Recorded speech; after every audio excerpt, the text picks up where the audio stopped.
주의 뜻은 실패자를 일으켜 세우는 것이란 제목으로 하나님 말씀 증거하도록 하겠습니다. 1차 전도여행의 키워드는 아시아입니다. 소아시아. 소위 말하는 터키 중부지방을 얘기를 합니다. 비시디, 안디옥, 이고니온, 루스드라, 더베 이 4개 도시를 갈라디아 지방이라 그러는데 그 지방의 말씀을 증거하신 것입니다. 이 갈라디아 지방은 그러니까 초신자 교회죠. 근데 당시에 어떤 일이 벌어졌냐면 유대인들 가운데 그 율법주의자들 할례가 중요하다 하는 사람들이 가가지고 사도 바울이 전도하고 난 다음에 아마 난장판을 만들어 놓은 것 같아요. 그래서 사도행전 15장 1절에 보니까 어떤 사람들이 유대로부터 내려와서 형제들을 가르쳤는데 뭐라고 가르쳤느냐? 모세의 법대로 할례를 받지 아니하면 능히 구원을 받지 못한다. 그러니까 믿음 플러스 할례 뭐 이런 식의 내용을 전했다는 것입니다. 그래서 바울과 바나바가 그들과 적지 않게 다툼과 변론이 있었다. 그런 얘기가 나옵니다. 그래서 15장이 예루살렘 공의회가 열리게 되는 거거든요. 회의를 열어가지고 제대로 잡자. 그게 있었고 또 하나 1차 전도여행을 했던 갈라디아 지방에 있는 성도들이 막 흔들흔들 할까봐 서신을 썼습니다. 그게 갈라디아서라는 거예요. 그런 의미에서 초신자들이 믿음이 흔들릴 때 읽어야 되는 성경이 갈라디아서입니다. 그러니까 초신자는 공격도 많고 유혹도 많습니다. 우리 교회도 초신자들이 많이 계시는데 예수 처음 믿고 난 다음에 좋기만 한 거 아니에요. 온갖 가짜들과 마귀가 날뛰면서 뭐 이상한 소리 전하고 뒤흔들어 놓고 그런다라는 것입니다. 특별히 이때의 공격 중에 하나가 뭐냐 하면은 할례도 받아야 된다. 그래서 사도 바울이 열받아가지고 갈라디아 1장에 보니까 7절에 그걸 다른 복음이라고 표현했어요. 다른 복음은 없나니 어떤 사람들이 너희를 교란하여 그리스도의 복음을 변하게 하는 것이다. 그러면서 8절에 보니까 하늘에서 내려온 천사라 할지라도 너에게 전한 복음 외에 다른 복음을 전하면 저주를 받을지어다. 이렇게 강하게 얘기를 하고 있다라는 것입니다. 그래서 저는 특별히 초신자들이 많을 때는 갈라디아서를 반드시 공부해야 된다고 생각을 합니다. 이거 읽고 체크해야 돼요. 그래서 새벽에도 이번에 잠언이 끝나고 난 다음에는 갈라디아서를 좀 자세히 살필까 그런 생각을 갖습니다. 왜요? 이거는 교회를 흔들고자 하는 가짜 복음을 들고 나온 사람들에 대한 디펜스, 방어 중에 제일 좋은 게 갈라디아서이기 때문에 그렇다라는 것입니다. 하여튼 그런 상황이 지금 벌어지고 있다라는 거예요. 근데 저는 이 얘기를 들으면서 약간 궁금했던 게 그거예요. 우리가 믿음으로 구원받는다. 그 얘기는 이제 은혜로 구원받는다는 얘기 아니에요. 공짜로 구원받는다. 내가 뭘 해야 되는 거 아니다. 그럼 좋은 거 아닙니까? 100% 하나님의 은혜고 믿기만 하면 구원받는다 그러면 얼마나 좋아요. 그런데도 불구하고 많은 사람들이 은혜로 구원받는다라고 하는 것을 저버리고 인간의 행위잖아요. 뭐 행위가 좀 있어야 된다. 그런 것들을 따라가는 경우가 많다라는 거예요. 그 왜 그럴까? 다시 말해서 사람들 은혜를 싫어합니다. 은혜를 싫어하는 이유가 뭘까요? 그 이유는 자기 자신이 무력하다는 걸 인정해야지 은혜를 받잖아요. 다시 말해서 거지인데 나는 아무것도 없는 거지입니다. 그래야 뭘 받지요. 나는 뭘 하는 게 있어. 그러면 안 받잖아요. 그래서 하다못해 거지도요. 공짜로 받는 게 싫어가지고 품바하잖아. 품바. 나는 예술인이야. 이렇게 공연을 했기 때문에 공연비 받는 거야. 거지는 그렇게 생각한다니까요. 그래서 공연했다고 생각을 해. 인간은 그 정도로 구걸을 하는 존재도 뭔가 대가를 치렀기 때문에 받는다. 뭐 이런 걸 되게 좋아한다는 것입니다.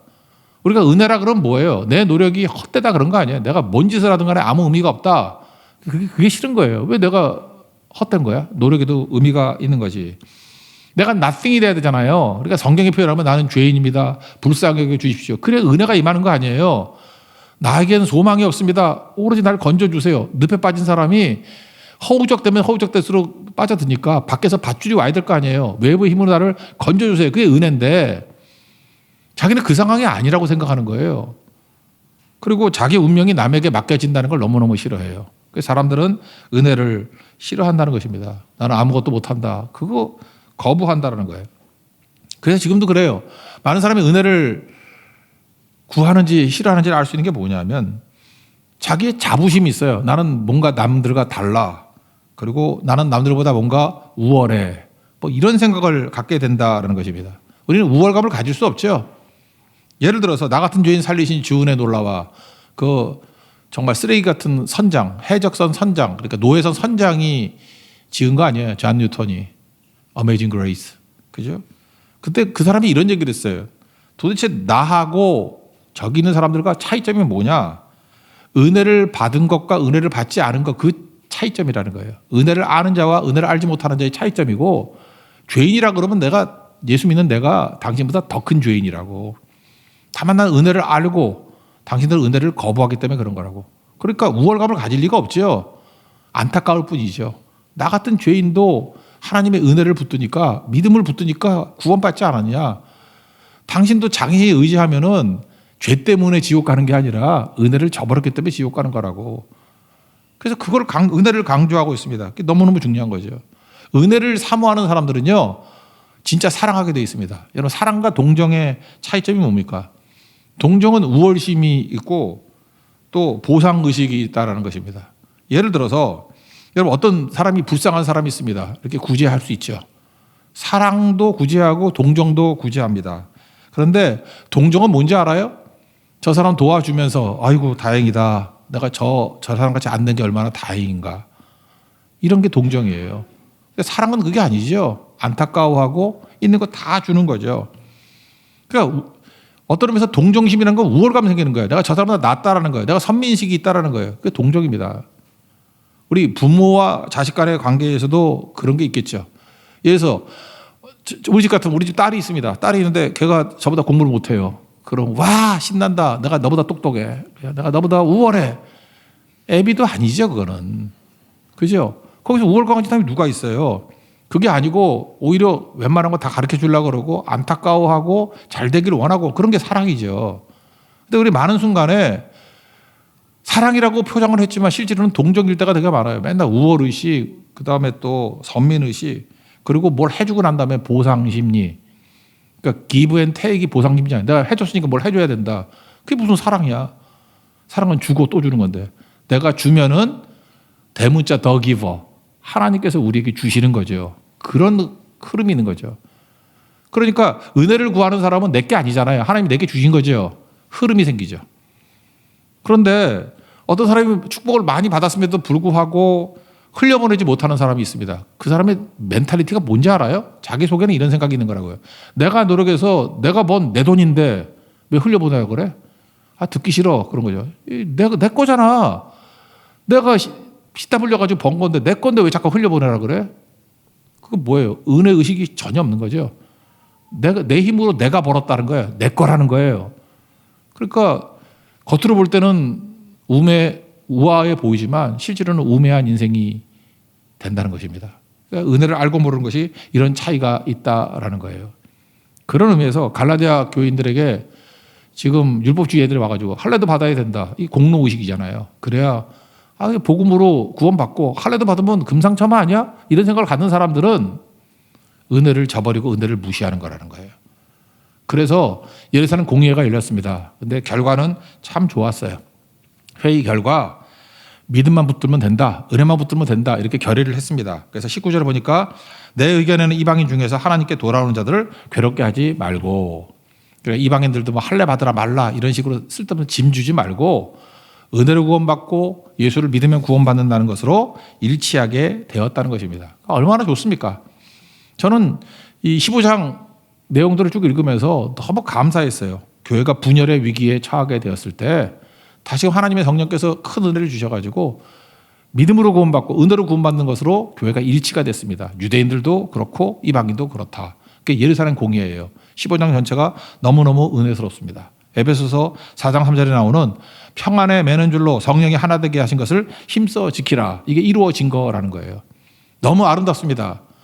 그리고 끝낼라 그랬는데 36절부터 무슨 얘기가 나오냐면 이렇게 교리상의 문제로 신학상의 문제로 분열될 것을 하나님께서 붙들어 주셨는데 갑자기 무슨 일이 벌어지냐면은 되게 미숙하고 연약하고 어떻게 보면 문제 같지도 않은 찌질한 문제를 가지고 다툼이 벌어지고 분열이 일어났다는 거예요.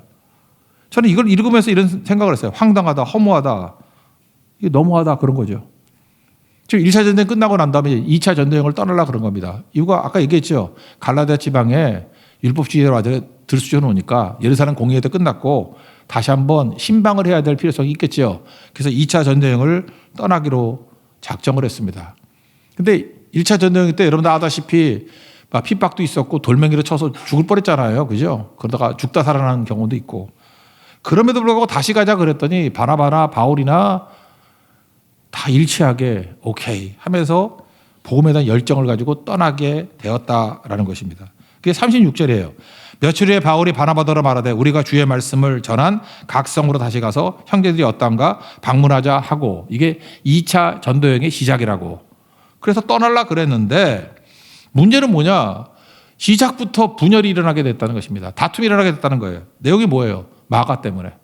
우리 13장 13절 기억나죠? 버가에서. 그 마가는 부잣집 아들이거든요.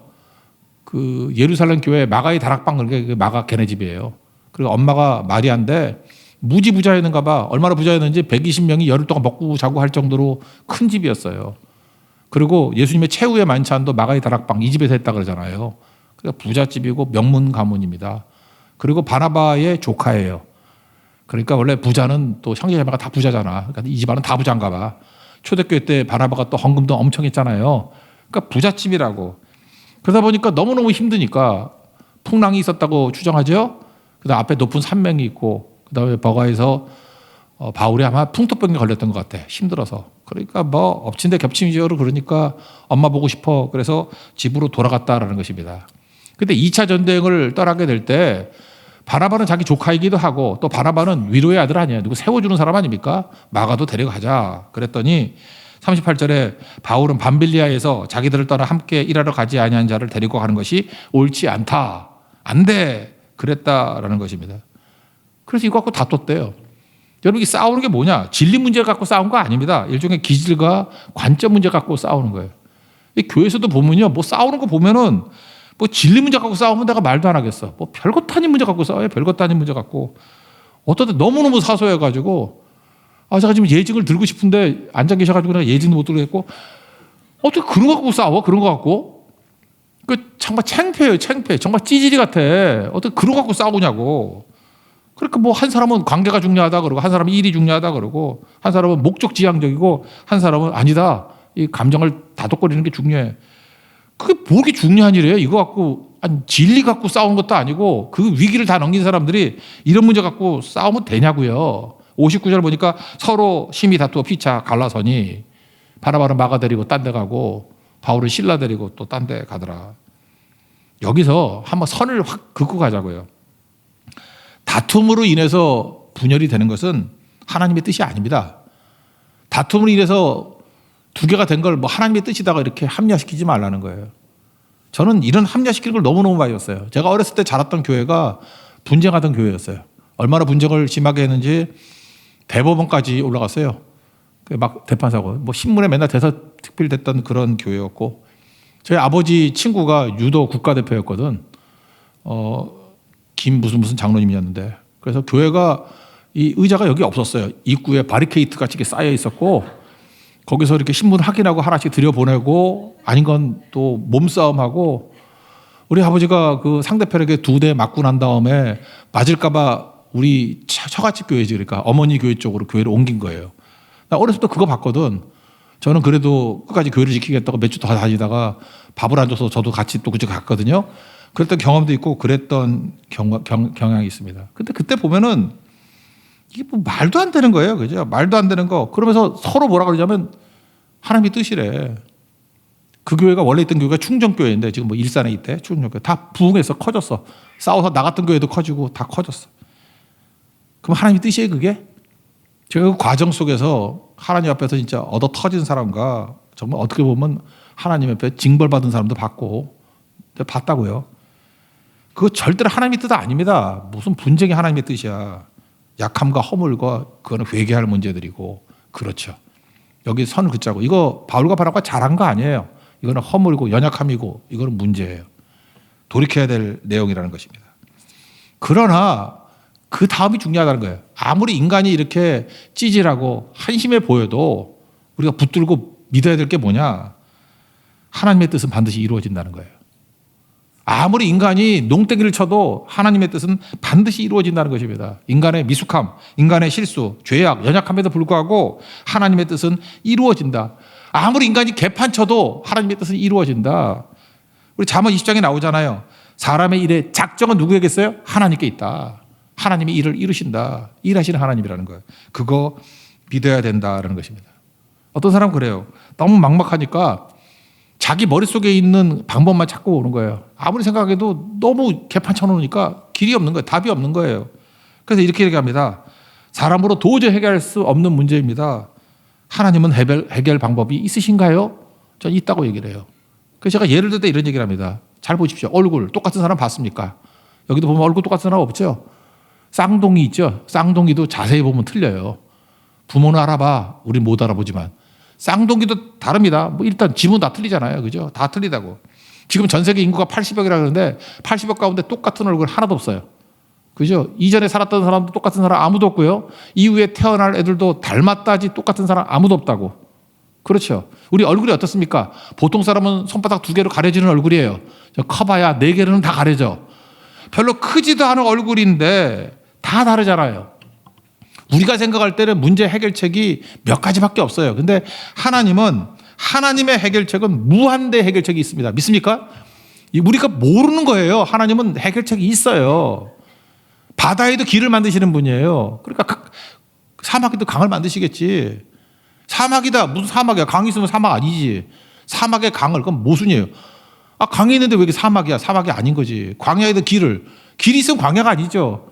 그 하나님은 해결책이 있다 그런 얘기라고요. 오늘도 여러분 예배드리는 성도들 막막해서 답이 없다 그러는데 여러분 머릿속에 답이 없는 거라고. 우리에게 은혜 주시는 하나님께서는 답이 있으십니다. 그걸 믿고 의지하고 나아갈 줄 알아야 된다는 거예요. 그럼 그 다음에도 이런 질문을 하더라고요.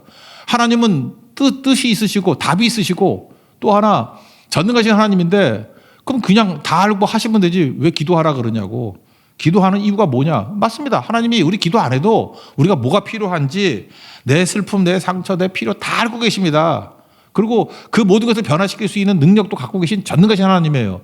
근데 우리가 왜 기도해야 되죠? 모든 거 아시는 주님인데 우리가 왜 기도해야 되죠? 하나님께서 우리에게 우리 자녀들에게 좋은 거 주시기를 원해요. 하나님이 자녀들에게 좋은 거 주시는 방법이 뭐냐 하면 기도라고. 그게 무슨 뜻이냐면 이런 거예요. 하나님께서 우리에게 주시고 할 때 먼저 우리에게 기도하게 만드셔요. 그래서 하나님의 뜻을 아는 방법이 말씀을 듣고도 아는 방법이 있지만 어떤 이렇게 헷갈리는 문제들 있잖아요. 말씀으로 이렇게 긴가민가 하는 것들은 기도를 통해서 하나님의 뜻을 알려주신다고.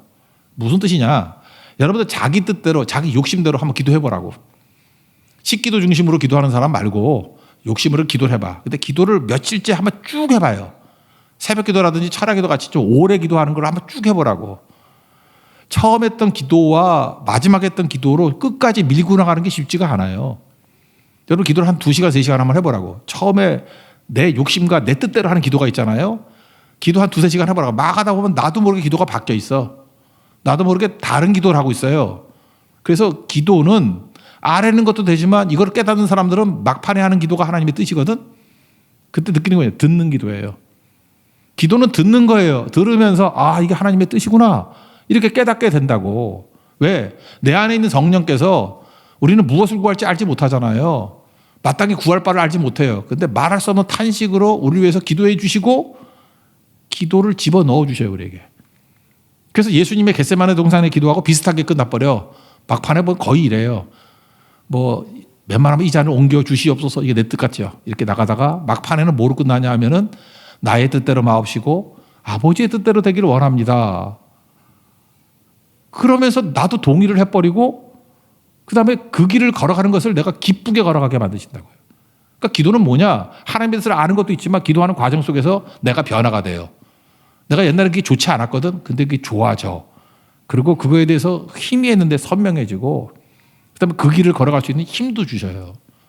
그래서 결국은 기도하는 사람만이 하나님의 뜻과 내 뜻이 일치하게 된다고. 만약 기도가 없으면 어떤 일이 벌어지죠? 소위 말하는 삽질이죠. 기도해야 방황이 줄어듭니다. 기도해야 헤매는 게 줄어들어요. 기도하지 않으면 맨날 시행착오예요. 맨날 올라갔다 이 산이 아닌가 봐 그러고 이 길이 아닌가 봐 그러고 방황이죠. 지금도 여러분 열심히 사시는 분들 있죠. 기도도 안 하고 예배도 안 드리고 죽어라 열심히 사시는 분들. 주변에도 보이지 않아요? 곧 방황하고 돌아올 거예요. 그때 하는 소리가 뭔지 알아요? 헛수고했다. 바람 잡는 것 같은 인생. 그거 무너지게 되게 된다는 것입니다. 그러므로 여러분 잊지 마십시오. 하나님께서 하나님의 뜻이 명확하시고, 그죠? 하나님은 우리의 모든 걸 다 알고 계시는데 우리에게 하나님의 뜻을 알려주시는 또 하나의 지름길이 뭐냐면 기도라고요. 기도. 기도해야 주님의 뜻을 압니다. 기도해야 방황하지 않습니다. 기도해야 그런 기도는 응답이 있어요. 응답. 뭐 당연하죠. 하나님 말씀이 그대로 이루어지는 거예요. 응답의 역사가 나타나게 된다고. 그래서 기도하면 응답이 있다. 기도의 능력은 그런 뜻이라는 것입니다. 그러면 다시 원점으로 돌아와서 하나님의 뜻은 반드시 이루어진다 그러는데 하나님의 뜻이 뭐냐는 거예요. 일단 첫 번째는 복음의 전진이에요. 이 바울과 바나바가 개판치면서 이게 뭐 싸우고 그랬어요. 이건 추태죠, 추태. 그렇다고 하나님의 뜻이 안 이루어지는 게 아니죠. 하나님이 여전히 일하셔서 바나바는 마가 함께 구부러 가가지고 거기서 사역했다. 뭐 그런 얘기도 쭉 나와요. 그 다음에 바울은 이때 신라를 데리고 가죠. 신라를 데리고 가다가 루스드라에서 1차 전쟁했을 때 복음 증거했는 거. 거기서 믿음의 아들이라고 하는 디모데를 만나요. 디모데를 만나는 게 16장에 쭉 나오거든. 그 다음에 16장 10절에 가보면 명확히 기록은 안 나와 있지만 사도행전을 기록한 사람이 누굽니까? 누가죠, 누가. 그래서 16장 10절부터 영어로 말하면 위 섹터라는 게 나와요. 우리가라고 써요. 제3자적인 시각으로 보다가 16장 10절부터 우리가라는 얘기가 나와요. 우리에 누가 포함되어 있어요? 누가가 동참한 거예요. 16장 10절부터. 그때부터 누가의 동참이에요. 그래서 사도 바울의 팀들이 왕성해지고 하나님께서 이 양쪽에서 크나큰 부흥을 일으키는 사역을 하십니다. 그러니까 뭐예요? 복음이 전진하는 것은 인간이 농땡이 치고 개판치는 것과 관계없이 이루어진다라는 거예요. 그러면 우리도 마찬가지입니다. 우리가 뭐 예배도 안 드리고 기도도 안 하고 성교도 안 하고 그런다고 하나님의 뜻이 안 이루어지는 게 아니고 우리가 쓰임받지 못하는 거죠. 그럼 뭐예요? 쓰임받지 못하는 게 버림받는다는 거 아니에요? 하나님 앞에 부르심이 있을 때 순종할 때만 쓰임받을 수 있습니다. 쓰임받는 게 영광이죠. 잘 쓰임받잖아요. 그래서 복음의 전진, 이거는 하나님의 뜻이다. 그 뜻에 동참할 때 하나님의 영광을 같이 누릴 수 있다는 것입니다. 또 하나의 하나님의 뜻은 뭐냐 하면 실패자를 일으켜 세우신다는 거예요. 또 다른 말로 하면 우리 2024년대 우리 교회 모든 선교의 모토가 뭐였죠? 세컨 찬스였죠. 우리 11월 4일에 베트남 선교를 가는데 뭐 또 선교 티 뭐 합니까? 묻더라고요. 묻긴 뭘 물어. 2024년대는 티 하나예요. 세컨 찬스. 1년마다 몇 개씩 만들면 안 되잖아요. 그러니까 이번에 주제가 뭐예요? 두 번째 기회를 주신다는 거예요. 제2의 기회를 주신다는 거예요. 세컨 찬스. 마가를 한번 봅시다. 마가가 일단은 실패자같이 보이잖아요. 근데 버림받습니까? 하나님의 뜻이 뭐냐 하면 이 넘어진 마가를 다시 이렇게 세우는 거라고. 우리 보통 그 옥중서신이라고 말하는 것 중에 빌레몬서가 있거든요. 빌레몬 1장 24절을 보면은 사도 바울이 옥에 갇혔을 때 옥에 같이 갇혀있던 젊은이 4명이 있었어요. 이렇게 설명을 합니다. 또한 나의 동역자 마가, 아리스다고, 데마, 누가가 문안하느니라. 그러니까 감옥에 갇혔을 때 누가 같이 있었어요? 마가, 아리스다고, 데마, 누가. 뭐 누가는 주치의니까 항상 있었고 데마, 아리스다고 1번이 뭐였어요? 마가가 있었다. 그러니까 이때는 마가 때문에 분쟁이 일어나고 갈라지게 되었지만 나중에 마가가 바울의 고난 사역에 동참했다는 거예요. 이 사람이 되게 주눅 들고 그랬잖아요. 부잣집 아들이라서 이게 위축되고 그랬었는데 갑자기 담대하게 된 것 같아요. 그죠? 그래서 이제는 복음과 함께 고난을 받으라. 이거에 흔들리지 않고 이제는 맨 앞에 섰던 것 같아요. 그래서 마가도 같이 감옥에 갇혀서 바울과 함께 사역을 했다. 이게 나오고 그 다음에 사도 바울의 마지막 서신이라는 게 디모데 후서인데 디모데 후서 여러분 나이 들면은 외로워지는 겁니다. 사람이 잠깐 떠나가거든요. 근데 끝까지 사도 바울 옆에서 있었던 사람이 누구냐? 일단은 주치 누가예요. 거기 4장 11절 보니까 누가만 나와 함께 있느니라. 그리고 내가 올 때 여기 내가가 누구예요? 디모데 후서니까 디모데죠. 디모데 네가 올 때 마가를 데리고 오라. 그가 나의 일에 유익하니라. 그러니까 사도 바울의 마지막 순교하기 직전에 남은 사람은 딱 셋이었어요. 누가, 디모데, 마가. 이 사람은 도망치는 실패자 아니었고 목숨을 걸고 주의 복음을 증거하는 순교적인 믿음을 갖고 있는 사람으로 거듭나게 되었다는 것입니다. 그럼 하나님께서 이 마가를 실패자로 놔두지 않고 이렇게 세우시는 이 프로그램에 누구를 사용하셨느냐? 베드로였다는 것입니다. 베드로. 하나님께서 베드로와 마가를 만나게 만드셨던 것 같아요. 그래서 거기서 양육받고 다시 바울과 함께 사역하게 된 것 같습니다. 베드로전서 5장 13절을 보면 택하심을 함께 받은 바벨론에 있는 교회가, 여러분 요한계시록도 그렇고 이 초대교회 베드로 전후서도 그렇고 바벨론에 있는 교회 그러면 지금 이라크에 있는 교회 그런 뜻이 아니고 바벨론이 암호의 암호, 로마라 뜻이에요. 로마. 그러니까 로마에 있는 교회가 바벨론에 있는 교회라고. 그러니까 로마에 있는 교회에 문안한대요. 내 아들 마가도 그리하니라. 여기 보니까 사도 베드로의 믿음의 아들이 누구예요? 마가가 되었다. 이게 되게 의미가 있다고 생각합니다. 베드로는 어떤 사람입니까? 실패 전문가죠. 복음서를 보세요. 베드로는 맨날 실패, 맨날 실수하고, 여기 사람이 다 주님을 버린다 할지라도 나는 안 버립니다. 그리고 지가 제일 먼저 버리고, 뭐 부인하고 막 그러잖아요. 저주하고, 칼 들고 설치다가 그것도 또 연습을 안 해가지고 또 목을 차야 되는데 귀밖에 못 자르고, 그 예수님이 그러지 않아서 십자가 지려고 힘든데 또 갖다 붙이느라고 또 인건비 들고, 그 기억나죠? 그런 거. 그러니까 맨날 실수만 해. 실패 전문가예요. 그런데 부활의 주님이 베드로 만나고 난 다음에 뭐라 그래요? 내가 나를 사랑하느냐? 사랑하니 주께서 아십니다. 내 양을 먹이라. 그러면서 다시 회복시켜 주셨죠. 그러니까 실패했다가 일어섰던 사람이 베드로잖아요. 그리고 사도행전 보면은 오순절에 설교하는 거 보세요. 하나님 앞에 능력 있게 쓰임 받았던 사람 아닙니까? 사명이 뭡니까? 상식적으로 더 가진 게 사명입니다. 돈을 더 갖든지 은사를 더 갖든지 능력을 더 갖든지 여러분 더 가진 게 있죠. 더 가진 게 사명이에요. 근데 또 하나의 사명이 뭐냐면 아픔이 사명이라요. 아픔이. 요즘에 입시철이죠. 이제 수능이 이제 11월 뭐 14일인가 되는데 제가 재수를 했었거든요. 그래서 이게 교회에서도 이렇게 뭐 입시철이 되면은 제가 인기 강사였습니다. 인기 간증자. 선배라 그래서 제가 대학교 4년 동안에 맨날 여기저기 불려다닌 데가 한두 군데가 아니에요. 뭐 이렇게 상처를 보듬어라. 뭐 재수는 이렇게 하는 거다. 뭐 아픈 사람들 위로해주고, 제 말을 너무너무 재밌게 듣고 좋아했던 것 같은데 그거 하다가 지금 목사 기초훈련 다 한 것 같아. 제가요 재수했던 경험들, 대학 떨어진 경험들, 학원 다녔던 경험들 가지고 간증하고 다니면서 전도했던 사람이 최소 20명은 돼요. 최소 20명. 아픔이 사명이죠.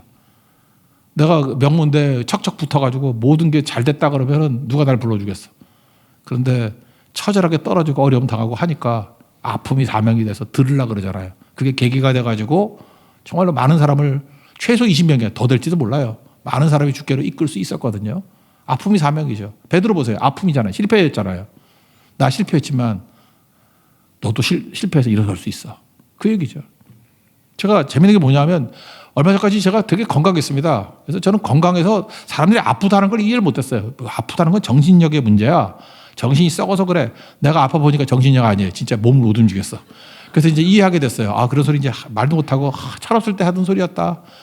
이제 그런 거 깨닫게 되거든요. 제가 폐암 수술했잖아요. 얼마 전에 보니까 부산에 있는 어떤 성도님하고 전화를 했는데 제가 2시간 전화했어요. 그분도 폐암이거든. 어떻게 해야 되는지, 뭘 준비해야 되는지, 항암 치료를 어떻게 해야 되는지. 나는 항암 치료 하지도 않았는데 설명 다 했어. 그래서 뭐 이렇게 들은 얘기 같고. 옛날에 그렇게 들으려고 하지 않은 분들이 듣기 시작하고, 그분이 요즘에 맨날 인터넷에서 설교 들어요.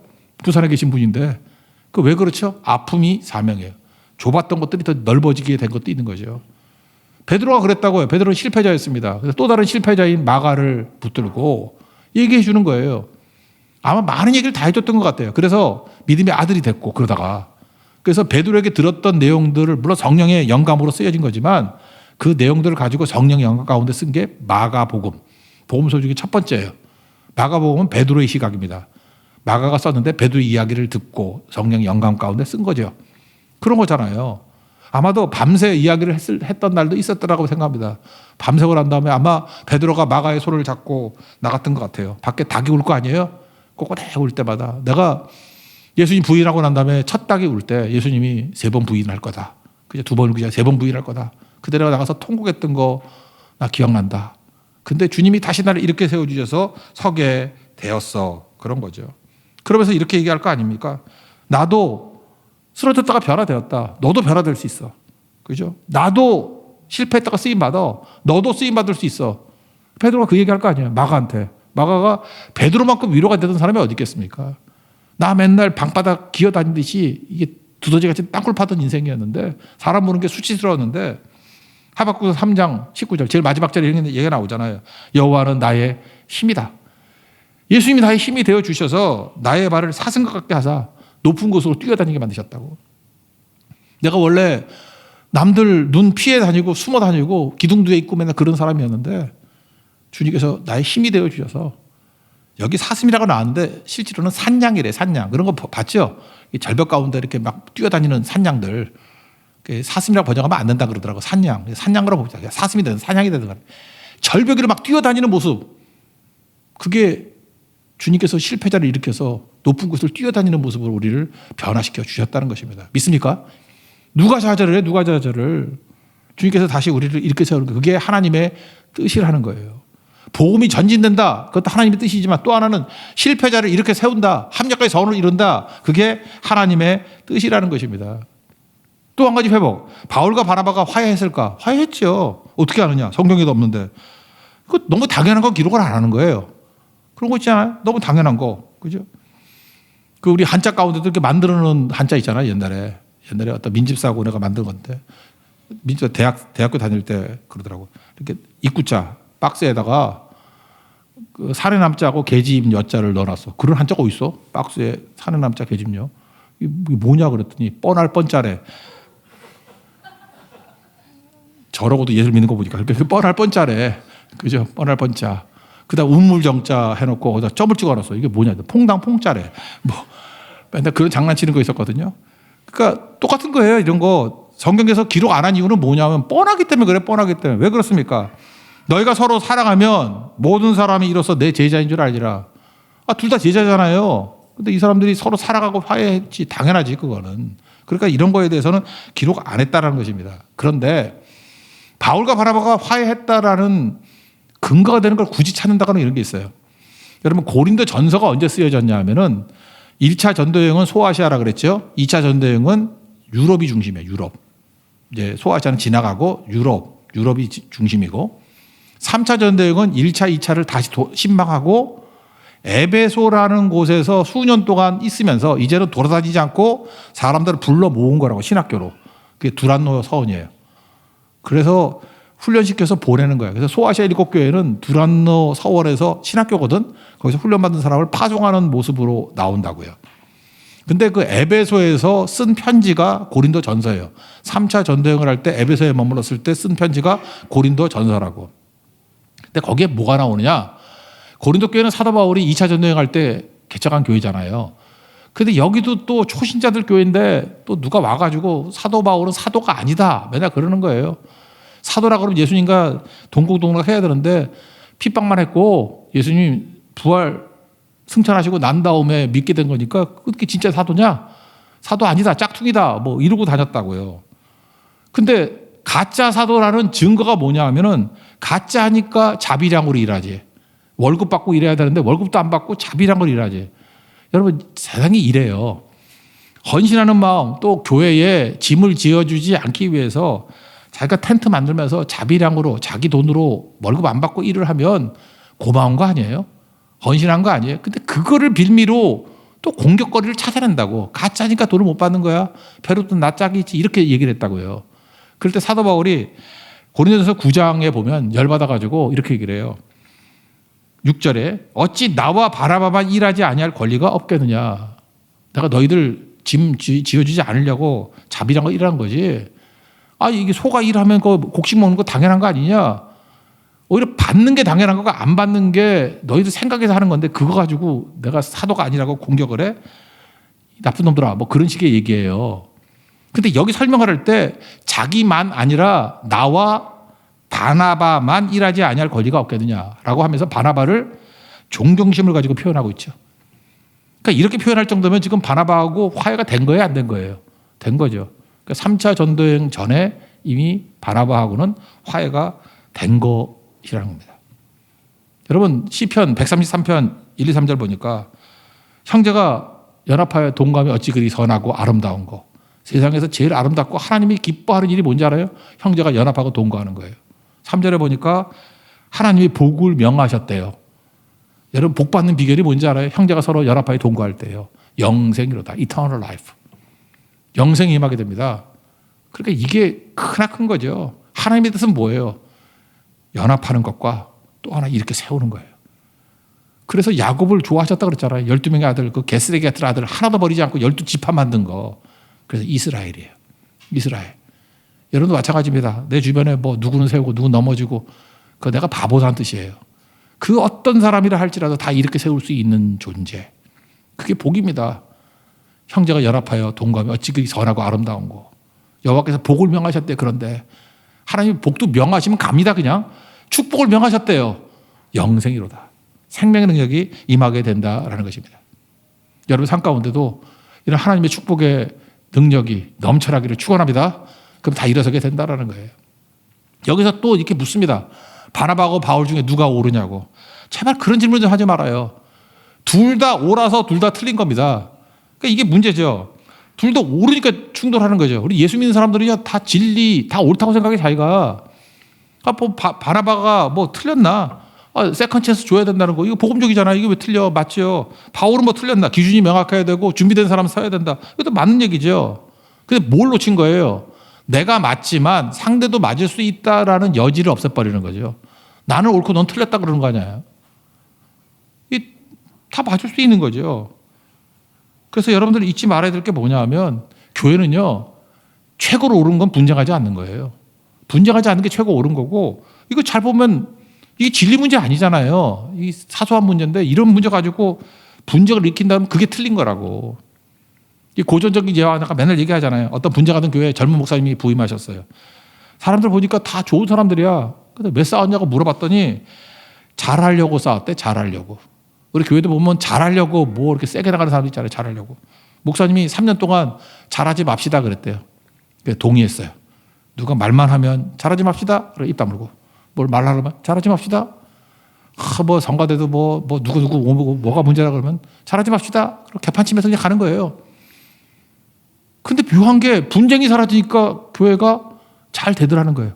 잘하지 맙시다 그랬더니 잘 되더라는 거예요. 왜요? 서로 공격 안 하니까. 내가 옳다고 안 하니까.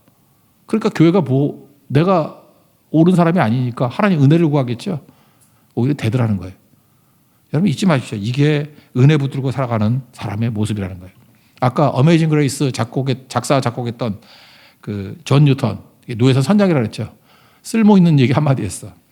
비본질적인 문제는 갈대같이 휘청이지 않은 갈대 그리고 본질에는 철기둥이 되라. 참 이게 노예선 선장도 이런 멋진 얘기를 하잖아요. 그죠? 쓸데없는 거는 갈대같이 이래도 되고 저렇게 휘청휘청해도 돼요. 그러나 본질의 문제에 있어서는 철기둥 되길 원합니다. 오늘 135장 찬송했죠.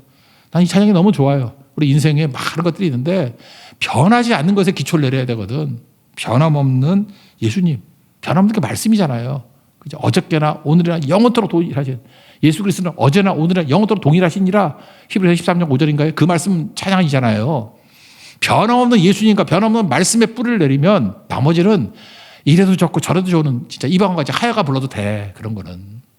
진리만 붙드십시오. 예수 위에 인생 세우고 말씀 위에 인생 세우십시오. 그때 하나님의 은혜가 넘쳐나서 나는 무력하지만 나는 무능하지만 하나님의 은혜로 되는 인생을 산다는 것입니다. 그런 승리를 맛보는 믿음의 종 되기를 축원합니다. 자리에서 일어나겠습니다. 은혜 찬양하겠습니다.